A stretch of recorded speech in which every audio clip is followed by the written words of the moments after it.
Buenos días. El día de hoy quiero darles las gracias por estar sintonizándonos, las personas que nos estén oyendo, nos estén viendo, una vez más a este programa Biología y más.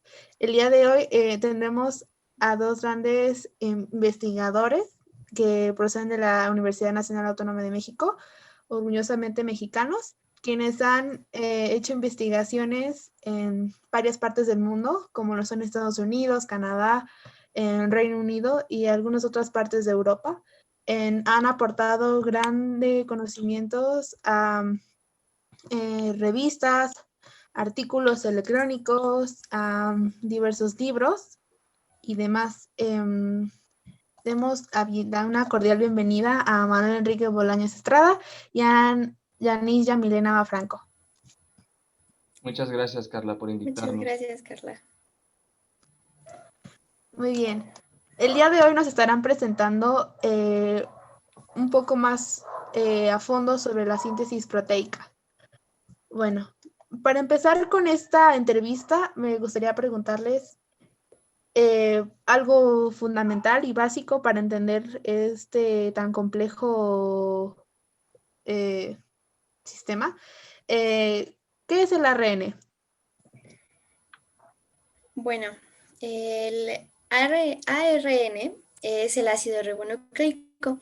Es un polímero formado por nucleótidos. Y bueno, ustedes se preguntarán, ¿qué es un nucleótido? Un nucleótido es una molécula formada por un azúcar que se une a un grupo fosfato por medio de un enlace fosfodiéster. Y por otro lado, se unirá a una base nitrogenada por medio de un enlace glucosídico.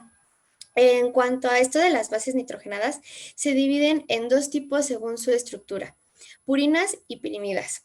Ahora bien, de nuevo, según su estructura, puede haber diferentes bases. Tenemos a la adenina, guanina, citosina y timina, como también el uracilo.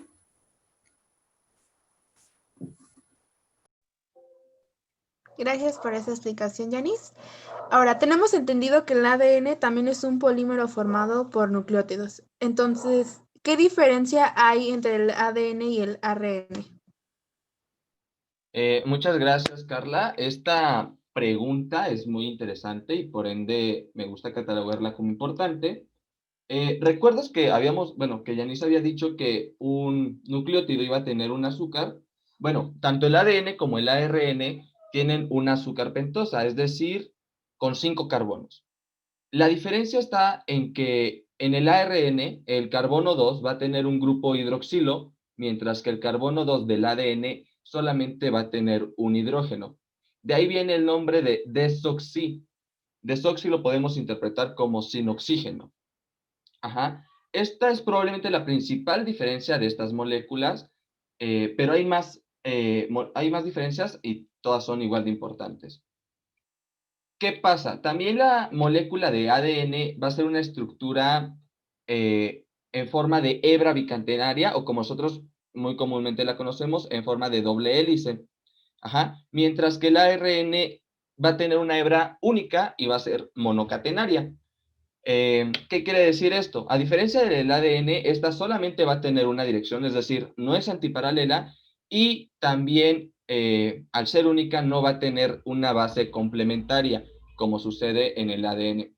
Finalmente, la última diferencia respecto a el ADN y el ARN es que, el ADN está compuesto por las bases nitrogenadas de citosina, que se representa con la C, la adenina, que se representa con la A, la guanina, que se representa con la G, y la timina, que se representa con la T. Sin embargo, el ARN no tiene esta última, es decir, no tiene timina, y en su lugar va a tener una base nitrogenada llamada uracilo. Ya veremos que esta diferencia, que es fundamental, va a traer ventajas enormes en el proceso vital para todos los organismos.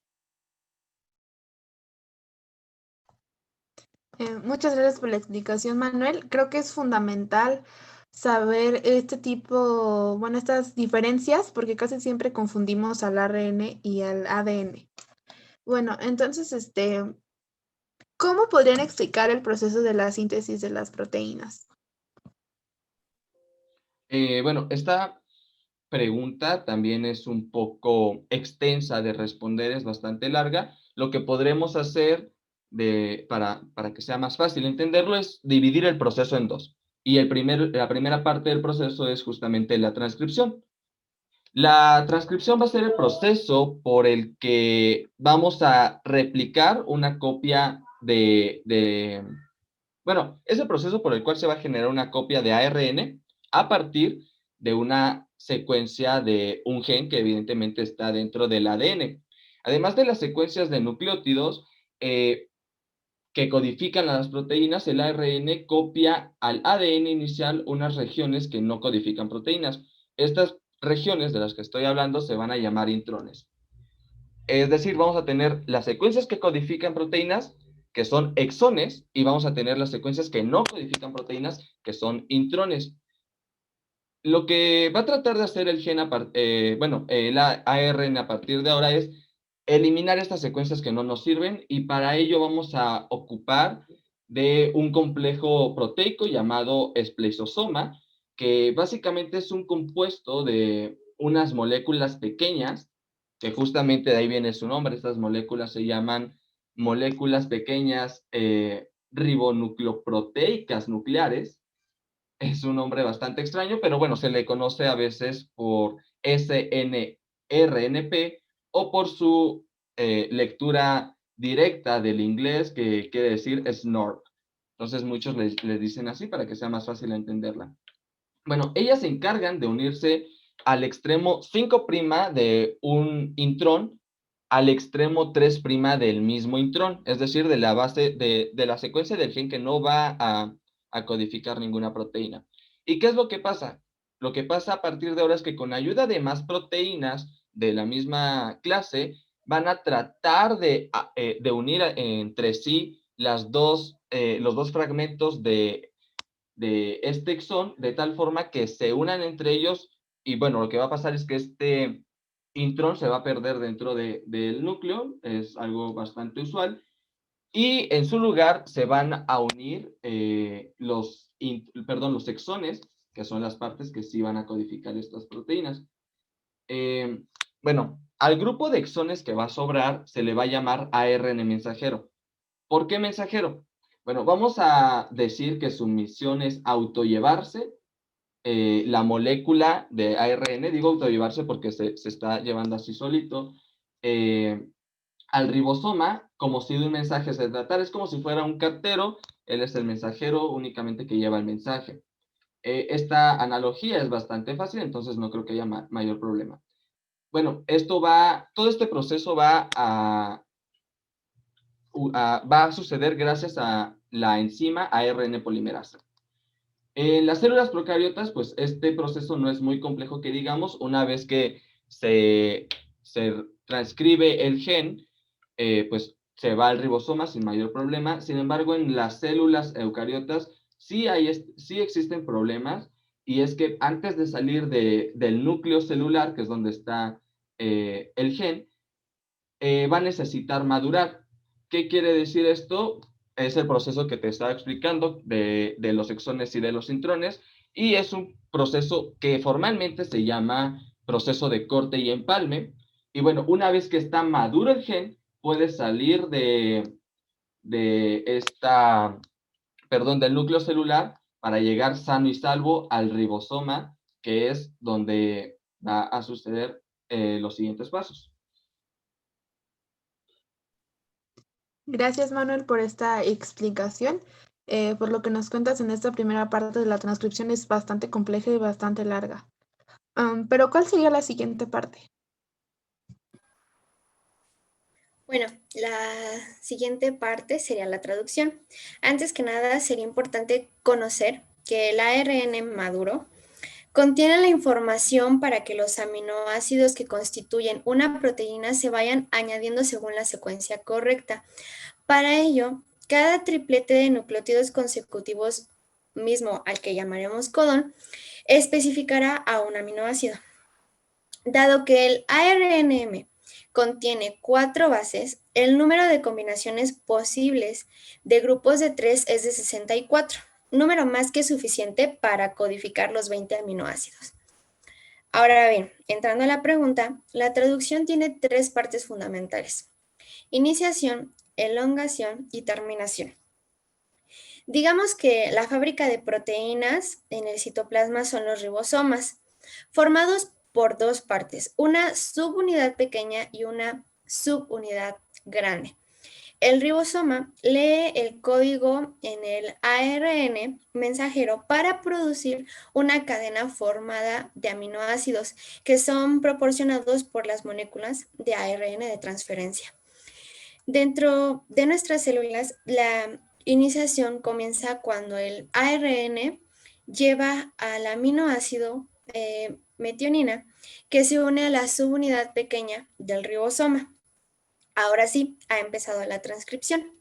En la siguiente etapa de la traducción, o sea, la elongación, la cadena de polipéptidos aumenta su longitud. Y bueno, se preguntarán, ¿cómo es que sucede esto? Pues bien, nuestro primer ARN de transferencia, que lleva metionina, comienza en el espacio del centro del ribosoma, en el sitio llamado P. Junto a él está expuesto un nuevo codón. A este sitio lo llamaremos sitio A. El sitio A será el lugar de aterrizaje para el siguiente ARN, cuyo codón es la pareja perfecta, es decir, son complementarios del codón expuesto. Una vez que el ARN correspondiente ha colocado en el sitio A, él libera un aminoácido que le corresponde. Este paso transfiere la metionina a un lugar, es decir, pasa del sitio P al sitio A, y así va avanzando el ARN mensajero para que los codones restantes sean traducidos respectivamente. El ARNM es leído de 3 en 3, es decir, de codón en dirección a 3', y se detienen cuando llegan al codón de inicio. A medida que se lee cada triplete de ARN, estos van llegando los aminoácidos que se unen unos con otros hasta crear una cadena creciente de aminoácidos. La traducción finaliza en la fase conocida como terminación.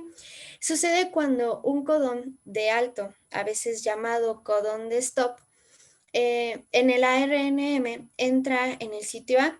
Las proteínas llamadas factores de liberación reconocen los codones de terminación y detienen la traducción. Los factores de liberación interfieren con la enzima que normalmente forma los enlaces peptídicos y hacen que se agregue una molécula de agua al último aminoácido de la cadena.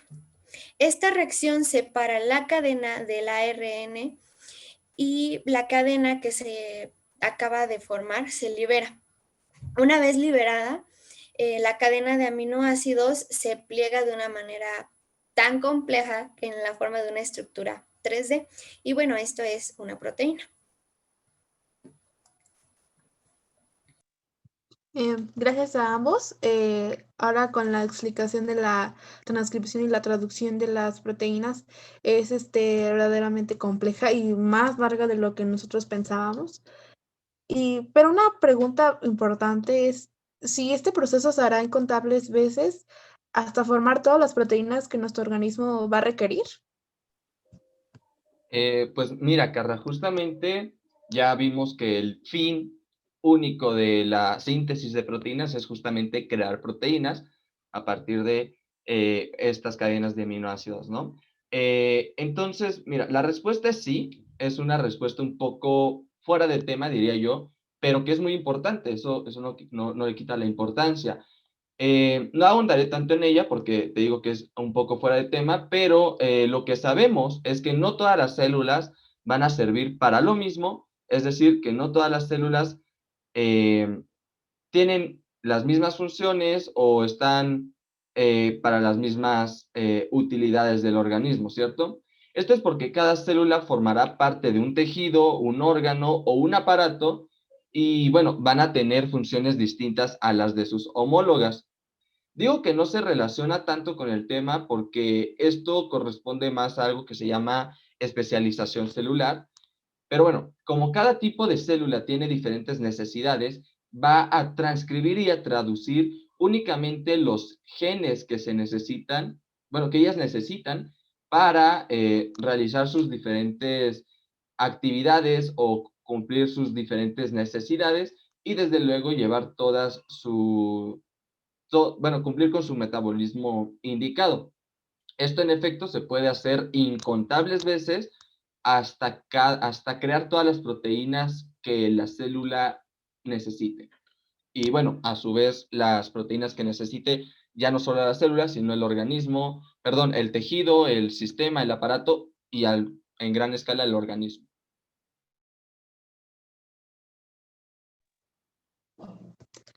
Gracias por la explicación, Manuel. Para ya finalizar esta entrevista, me gustaría preguntarles ¿para qué van a ser útiles estas proteínas en nuestro organismo? Bueno, me gustaría contestarle y bueno, las proteínas van a jugar un papel muy importante en nuestro organismo, ya que gracias a ellas se van a formar algunos tejidos, enzimas, hormonas, anticuerpos, neurotransmisores que permitirán el flujo correcto de información entre neuronas. Por lo tanto, son indispensables para la formación, reparación y buen funcionamiento de los músculos, huesos u otros tejidos. En algunos organismos, además de tener una función estructural, como en las aves, forma una capa cerosa en las plumas, permitiéndoles que puedan volar aún en lluvias o en climas húmedos. En muchos otros animales, que, por ejemplo, la queratina, que puede formar el cabello, uñas, pezuñas, diferentes cornamentas, pues está presente. Algunas proteínas también tienen distintas funciones en nuestro organismo. Unas trabajan como enzimas que van a facilitar las reacciones químicas del cuerpo y otras trabajan como transportadoras que llevan los nutrientes como podrían ser los lípidos, las vitaminas o minerales. De hecho, ciertas hormonas son de naturaleza proteica como la insulina y el glucagón, que participan en el mantenimiento de los niveles óptimos de azúcar en la sangre. Por otra parte, las proteínas también van a tener una función reguladora, permitiendo la expresión de algunos genes o regulando la división celular, además de que nos servirán como defensa mediante la formación de anticuerpos que van a luchar contra antígenos agresores para impedir una enfermedad. En fin, podemos decir que tienen miles de funciones porque son la expresión de los genes, cada uno con una función específica y por lo tanto una proteína específica. Muchas gracias, Janice, y sobre todo, bueno, a ambos, a Manuel, y por esta entrevista y por explicarnos un poco más sobre la síntesis proteica y por darnos algunos datos que son realmente importantes desde saber las diferencias, desde saber qué es el ADN y la transcripción y la traducción, que son bastante complejas y largas. Y la última pregunta de las proteínas creo que es bastante importante, ya que ambiguamente se conoce, bueno, se piensa que las proteínas solo nos sirven para hacernos más fuertes o de ese tipo de cosas, pero en realidad tienen funciones más complejas y bastante importantes. Y les agradezco una vez más por habernos explicado más tan organismo. Muchas gracias a ustedes por habernos invitado. Y pues eso sería a nuestros oyentes por habernos sintonizado y ya. Espero que les haya gustado. Gracias por la invitación. Gracias por la invitación igualmente.